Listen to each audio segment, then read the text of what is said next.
Hi hello friends, ഇന്നൊരു അടിപൊളി നാരങ്ങയച്ചാറാണ്. അതിന് വേണ്ടിയിട്ട് നാരങ്ങയെല്ലാം കഴുകി ഇഡലി പാത്രത്തിൽ വെച്ചൊന്ന് പുഴുങ്ങിയെടുക്കുവാണ്.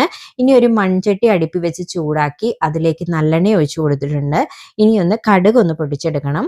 അപ്പോൾ അതിനായിട്ട് കടുകും വറ്റൽമുളകും കറിവേപ്പിലയും ഇട്ട് കൊടുക്കുവാണ്. സാധാരണ ഞാൻ ഈ അച്ചാർ വഴറ്റിയാണ് ഉണ്ടാക്കാറ്, പുഴുങ്ങിയല്ല. പക്ഷേ ഇന്ന് എനിക്ക് അമ്മ നാട്ടിലെ ചെറുനാരങ്ങ അച്ചാർ ഉണ്ടാക്കുന്ന പോലെ ഉണ്ടാക്കാൻ ഒരു മോഹം, അത് കാരണമാണ് ഇങ്ങനെ ഉണ്ടാക്കിയത്.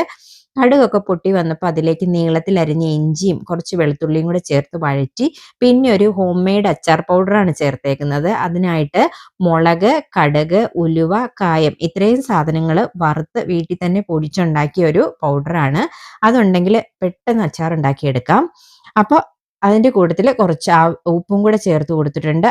നിങ്ങളുടെ ഉപ്പ് നോക്കിയിട്ട് ആവശ്യത്തിന് ഉപ്പ് ചേർക്കുക.